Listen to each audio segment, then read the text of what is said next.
Thanks to NordVPN for sponsoring this video. Details on a free trial at the end. Last month, F1 sprinkled their latest breadcrumbs leading to what will ultimately become the big 2021 changes. We've been banging on about this for a long time now, but F1 is really aiming to make 2021 a huge year for change, when they correct a lot of the wayward aspects of the sport and lay a new path for its future. So while this video is a little bit late compared to the news release, 2021 is still miles away and... oh, yeah, they really are pushing this fine, aren't they? Okay, so let's break down the core principles that Formula One are looking to focus on in their mission to improve F1 for all. 1. Making the cars more raceable. So basically at the moment, the cars aren't really able to race against each other as well as we'd like. Sure, we've had a string of good races, but we really want to be able to guarantee similarly matched cars can have a go at each other at every race, right? Thanks to some terrible choices made in revamping the cars in 2017, once a car gets within 2 car lengths of the car in front of it, it loses about half of its downforce. I mean, it was bad already, but it is worse now. The aim is to drop this downforce loss to about 5 to 10%, and apparently this is looking good, according to the models they're working on so far. Downforce loss in following a car is bad in a couple of ways. First, it means you lose masses of time through the corners, so you're always slower and further behind once you try and give chase through the next straight. Secondly, it kills the tyres. The dirty air in the wake of a car affects the front wing aero much more than any other area of the car, so the forces of the car unbalance and work the tyres in completely unideal ways. Currently, the downforce on an F1 car is split roughly 20% from each wing and 60% from the underbody and diffuser. F1 wants to switch this much more towards the underbody by bringing back ground effect, which you can see more of in this video, and by simplifying the wings so the sensitive overbody aero is less important to the stability of the car. The tyres are also changing from 13-inch to 18-inch wheels, with Pirelli being asked to change their approach to design. Pat Simmons thinks it was wrong to push Pirelli into making a high degradation tyre, as it's made drivers focus much more on tyre management than out-and-out racing. Instead, we're now looking at tyres that can be pushed and pushed. However, we are still in favour of pit stops being an important part of the race, so the tyres can't last forever.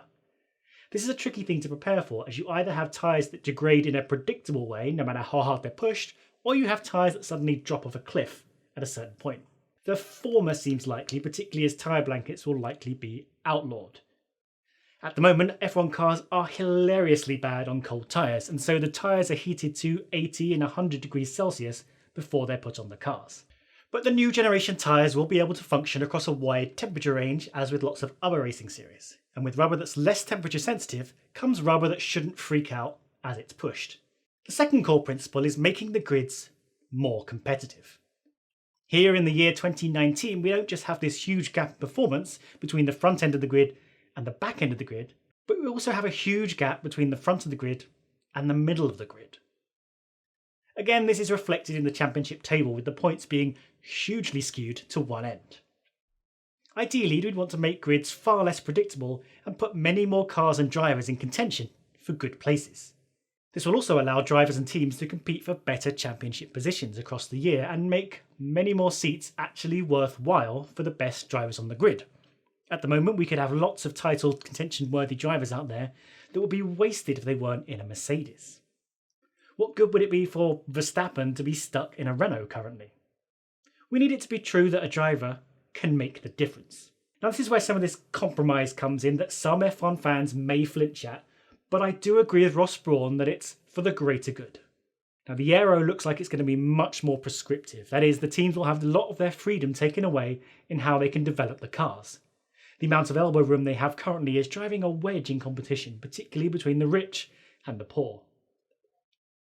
The way Ross Brawn puts it is that he wants a good, moderately funded team to be able to cause a lot of trouble. You know, a Racing Point may be able to win the occasional race, and if Mercedes and Ferrari continue to be frontrunners, a mistake could in this new world really cost them, as the midfield will be right there gaining everything they can. A bad race could have serious championship consequences with a tighter field. You know how Sainz is currently grinding on Gasly? Well, that, but all the way through the field. Brawn wants the difference between the best and the worst to be in the regions of tenths, not seconds. And I think we all want that. Some of the ideas being funneled into these blueprints include taking even more driver aids away, which means some restrictions in how the software takes over and some of the clever mechanical systems that take control away from the driver. They also want to reduce car-to-pit telemetry. Essentially, the many sensors on the car send live information to computers in the pits and back to the team HQ. The computers then crunch all that data and start forming strategies and suggestions for how to run the race and drive the car. This takes a huge amount of resources and hands over race management to computers instead of the driver. F1 wants to hand all that management back to the driver, so they spend a lot less time being coached by their engineers over the radio. Removing a lot of live sensory communication between the car and the pits will do a lot to stymie this, much more than the hilarious attempts to restrict what engineers can verbally say that F1 tried a few years back. Okay, the third core principle is the wow factor. F1 wants aesthetically pleasing cars, the kind of machine you'd want to stick on your wall and gawp at. This is something I'm less bothered about personally, as I think the other stuff is more of a priority, but I know it's important to a lot of fans, and why not crack this while you're doing the other stuff?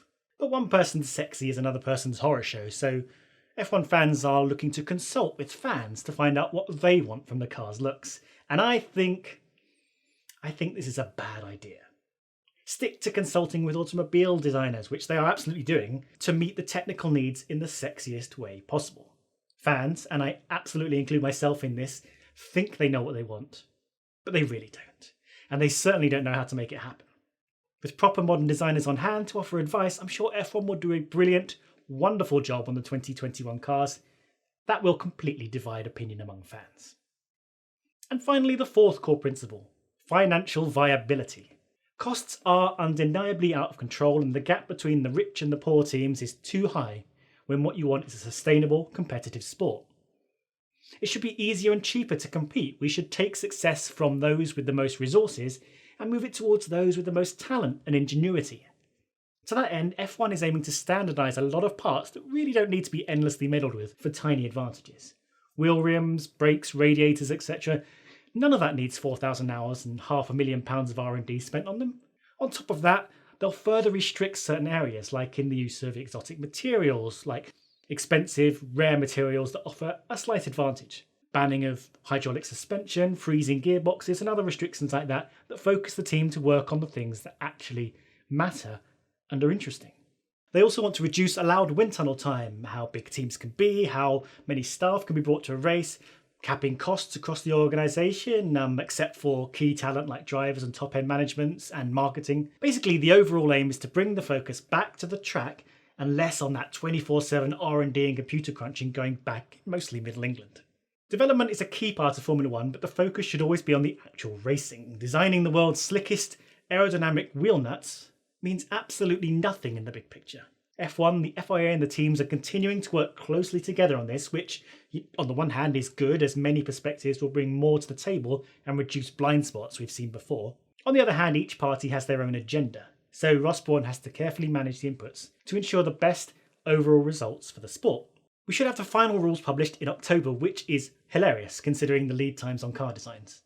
And then F1 aims to have continued the discussion and development of the rules as time goes on. If you're nervous, then yeah, so am I. It's all running very close to the wire and very much behind closed doors right now, but I have faith in Ross Brawn. So let's hope he can get everyone on board and we can go racing together better than before. Now, bearing in mind I just said we as fans have no idea what we want, and I stand by that, tell me what you want in the comments below. Just because it's hard to nail an opinion doesn't mean yours isn't valid. And what is F1 but a long series of us being proved completely wrong over and over again. As mentioned at the top, this video is sponsored by NordVPN, which I have been using myself for quite a while for a number of reasons. Now, VPN is a virtual private network, which means you can use the internet anonymously, mask your location, keep your data encrypted, which, when massive conglomerates are hooving up our data and crunching it faster than the Formula 1 team, you should think about making yourself a little bit more private. Now, you don't have to be a devious criminal torrenting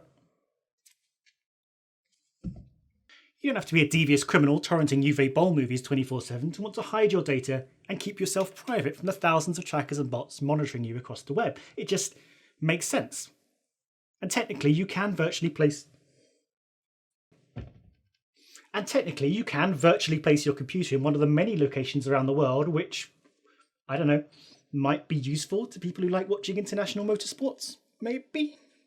For example, I went to New York last month to cover the Formula E, but thanks to NordVPN, my laptop thought it was still in the UK, and I was able to stream the British Grand Prix as the British citizen I am. If all this sounds good to you, you can go to nordvpn.org/chainbear and use the coupon code chainbear to get an actually really good 75% off a 3-year sub and a bonus month free. Not too shabby. So nordvpn.org/chainbear. Check it out, click on it in the description below, and browse the internet with greater peace of mind.